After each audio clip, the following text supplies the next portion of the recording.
ಅಪಘಾತಗಳಿಗೆ ಸಂಬಂಧಪಟ್ಟಂಗೆ ಈಗ ಅಧಿಕಾರಿಗಳಿಗೆ ಯಾವ್ಯಾವ ಇನ್ಸ್ಟ್ರಕ್ಷನ್ಗಳನ್ನ ನೀವು ಕೊಟ್ಟಿದ್ದೀರಾ ಅಂತ? ಇವತ್ತಿನ ಈ KDP ಸಭೆಯಲ್ಲಿ ನಮ್ಮ ಸಂಡೂರು ತಾಲೂಕಿನಲ್ಲಿ ಈ ಲಾರಿಗಳದ ಒಂದು ಅಬ್ಬರದ ಓಡಾಟಕ್ಕೆ ಒಂದೇ ವಾರದಲ್ಲಿ ಈಗ ಸುಮಾರು 8 ಜನ ಇವತ್ತು ಜೀವವನ್ನು ಕಳ್ಕೊಂಡಿದ್ದಾರೆ.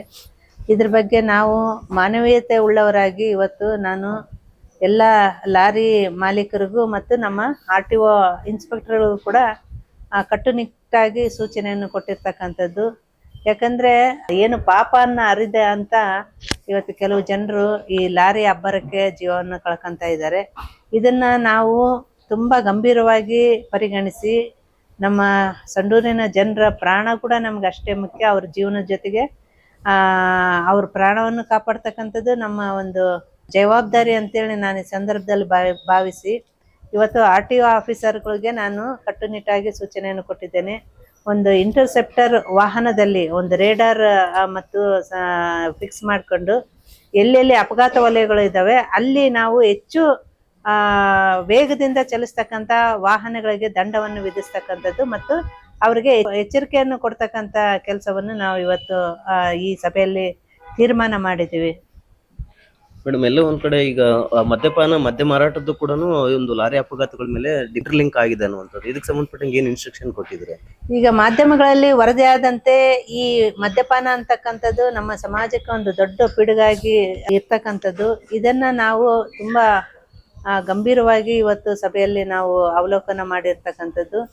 ನಮ್ಮ ಸಾಕಷ್ಟು ಅಪಘಾತಗಳ ಹಿಂದೆ ಈ ಮದ್ಯಪಾನದ ಒಂದು ಕರಿನೆರಳು ಇರ್ತಕ್ಕಂಥದ್ದು ಸತ್ಯ. ನಮ್ಮ ಸಂಡೂರು ತಾಲೂಕಿನಲ್ಲಿ ಎಲ್ಲ ಗಣಿ ಕಾರ್ಮಿಕರು ಹೆಚ್ಚು ಇಲ್ಲಿ ವಾಸ ಮಾಡ್ತಕ್ಕಂಥದ್ದು ಮತ್ತು ಲಾರಿ ಮಾಲೀಕರು ಮತ್ತು ಲಾರಿ ಡ್ರೈವರ್ಗಳು ಕ್ಲೀನರ್ಗಳು ಕೂಡ ದಿನ ಬೆಳಗಾದರೆ ಬೆಳಿಗ್ಗೆ ತಿಂಡಿ ತಿಂತಾರ ಇಲ್ಲ ಗೊತ್ತಿಲ್ಲ, ಅವರು ಮದ್ಯ ಸೇವನೆಯನ್ನು ಮಾಡಿ ಲಾರಿ ಹತ್ತತಕ್ಕಂಥದ್ದು ಇದು ಸತ್ಯದ ಸಂಗತಿ. ಈ ಒಂದು ಸಂಗತಿಯನ್ನು ನಾವು ಗಮನದಲ್ಲಿ ಇಟ್ಕೊಂಡು ಇವತ್ತು ನಾವು ನಮ್ಮ ಅಬಕಾರಿ ಇಲಾಖೆಯವರಿಗೆ ನಾವು ಕಟ್ಟುನಿಟ್ಟಿನ ಸೂಚನೆಯನ್ನು ಕೊಟ್ಟಿರ್ತಕ್ಕಂಥದ್ದು ಮತ್ತು ಎಗ್ಗಿಲ್ಲದೆ ಈ ವ್ಯವಹಾರ ಪ್ರತಿಯೊಂದು ನಮ್ಮ ಗಣಿ ಲಾರಿಗಳು ಸಂಚಾರ ಮಾಡ್ತಕ್ಕಂತಹ ಒಂದು ದಾರಿಯಲ್ಲಿ ಈ ಸಣ್ಣ ಸಣ್ಣ ಗೂಡಂಗಡಿಗಳಲ್ಲಿ ಕೂಡ ಇವತ್ತು ಇದು ಎಗ್ಗಿಲ್ಲದೆ ಈ ವ್ಯಾಪಾರ ಸಾಗಿರ್ತಕ್ಕಂಥದ್ದು.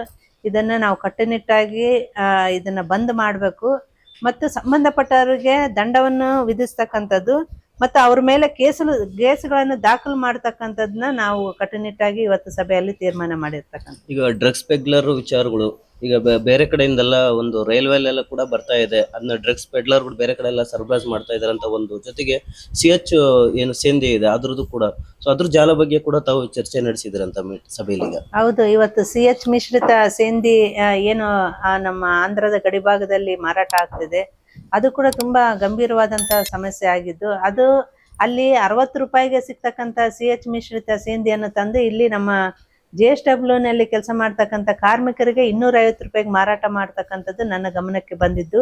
ನಾನು ಇದರ ಬಗ್ಗೆ ಈಗಾಗಲೇ ನಾನು ಸದನದಲ್ಲಿ ಚರ್ಚೆಯನ್ನು ಕೂಡ ಮಾಡಿದ್ದೀನಿ. ಅದಕ್ಕೆ ನಮಗೆ ನಮ್ಮ ಹಿಂದಿನ ಅಬಕಾರಿ ಸಚಿವರು ನನಗೆ ಉತ್ತರವನ್ನು ಕೊಟ್ಟು ಅಂತ ಪ್ರಕರಣಗಳಲ್ಲಿ ಏನಾದರೂ ನಮ್ಮಲ್ಲಿ ದಾಖಲಾದ್ರೆ ಅವ್ರನ್ನ ಗೂಂಡಾ ಕಾಯ್ದೆ ಅಡಿಯಲ್ಲಿ ನಾವು ಅವ್ರಿಗೆ ಅವ್ರ ವಿರುದ್ಧ ನಾವು ಕೇಸು ದಾಖಲು ಮಾಡ್ತೀವಿ ಅಂತ ಕೂಡ ಹೇಳಿದ್ರು. ಆದ್ರೂ ಕೂಡ ಇದು ನಿಂತಿಲ್ಲ, ಇನ್ನು ಅದು ಅವ್ಯಾಹತವಾಗಿ ನಡೀತಾನೆ ಇದೆ. ಅದಕ್ಕೆ ಇವತ್ತು ನಮ್ಮ ಅಬಕಾರಿ ಇಲಾಖೆಯವರು ಕೂಡ ಕಟ್ಟುನಿಟ್ಟಿನ ಸೂಚನೆಯನ್ನು ನಾವು ನೀಡಿದ್ದೇವೆ ಮತ್ತು ಸಾಕಷ್ಟು ಕಡೆ ಈ ಬೇರೆ ಒಂದು ರಾಜ್ಯಗಳಿಂದ ಬರ್ತಕ್ಕಂಥ ಈ ವಲಸಿಗರು ಏನಿದ್ದಾರೆ ಅದು ಒಂದು ತಂಡ ಇವತ್ತು ನಮ್ಮ ತೋರಣಗಲ್ಲು ಭಾಗದಲ್ಲಿ ಈ ಗಾಂಜಾ ಮತ್ತು ಡ್ರಗ್ಸ್ ಅನ್ನು ನಿರಂತರವಾಗಿ ತಂದು ಇಲ್ಲಿ ಪೆಡ್ಲರ್ಗಳ ಮೂಲಕ ಮುಖ್ಯವಾಗಿ ನಮ್ಮ ಯುವ ಜನತೆಯನ್ನು ಗುರಿಯಾಗಿಸಿಕೊಂಡು ಅವರು ಶಾಲಾ ಕಾಲೇಜುಗಳಲ್ಲಿ ರವಾನೆ ಮಾಡ್ತಿದ್ದಾರೆ ಅಂತಕ್ಕಂಥ ಕೆಲವು ಸುದ್ದಿಗಳು ನನ್ನ ಕಿವಿಗೆ ಬಂದವು. ಅದನ್ನು ಕೂಡ ನಾವು ಇವತ್ತು ಸಭೆಯಲ್ಲಿ ಚರ್ಚೆ ಮಾಡಿದ್ದೇವೆ. ಅವನ್ನೆಲ್ಲವನ್ನು ನಿಯಂತ್ರಣಕ್ಕೆ ತರಬೇಕು ಮತ್ತು ಅವನ್ನೆಲ್ಲ ಮಟ್ಟ ಹಾಕ್ತಕ್ಕಂಥ ಕೆಲಸವನ್ನು ನಾವು ಮಾಡ್ತೀವಿ ಅಂತೇಳಿ ಈ ಸಂದರ್ಭದಲ್ಲಿ. ಮೇಡಮ್, ಅಂತಿಮವಾಗಿ ಈಗ ಗ್ರಾಮಗಳಲ್ಲಿ ಈ ಮದ್ಯಪಾನ ಮಾರಾಟ ಮಾಡೋ ವಿಚಾರವಾಗಿ ಸವಾಲುಗಳೆಲ್ಲ ಆಗುತ್ತೆ. ಆ ಹಣವನ್ನ ದೇವಸ್ಥಾನದ ಒಂದೇನು ಬೆಳವಣಿಗೆಗೆ ಅದೆಲ್ಲ ಬಳಸ್ಕೊಳ್ತಿದ್ರೆ, ಈ ವಿಚಾರವಾಗಿ ಏನಾದ್ರೂ ತಾವು ಕ್ರಮ ವಹಿಸೋದಾಗ್ಲಿ ಅಥವಾ ಸಲಹೆ ಸೂಚನೆಗಳು ಕೊಡೋದಾಗ್ಲಿ ಏನಾದ್ರು ನಡೀತಾ ಇದೆಯಾ? ಅಲ್ಲ, ನಾವು ಈಗಾಗಲೇ ಸಭೆಯಲ್ಲಿ ಮಾತಾಡಿದೀವಲ್ಲ, ಈ ತರದ್ದು ಯಾವುದೇ ಚಟುವಟಿಕೆಗಳು ಮುಂದೆ ನಮ್ಮ ತಾಲೂಕಿನಲ್ಲಿ ನಡಿಬಾರ್ದು. ಅದಕ್ಕೆ ಕಟ್ಟುನಿಟ್ಟು ನಾನು ಮತ್ತು ಸಂಸದರು ಇದ್ರ ಬಗ್ಗೆ ತುಂಬಾ ಒಂದು ಏಕಮುಖ ನಿರ್ಧಾರವನ್ನು ತಗೊಂಡು ಈ ತರದ್ದು ಯಾವುದೇ ಘಟನೆಗಳು ಇನ್ನು ಸಂಡೂರು ತಾಲೂಕಿನಲ್ಲಿ ನಡಿಬಾರ್ದು ಅಂತಕ್ಕಂಥದ್ದು ನಿಟ್ಟಿನಲ್ಲಿ ನಾವು ಕಟ್ಟುನಿಟ್ಟಾಗಿ ಅವ್ರಿಗೆ ಸೂಚನೆಯನ್ನು ಕೊಟ್ಟಿದ್ದೇವೆ ಅಬಕಾರಿ ಇಲಾಖೆ.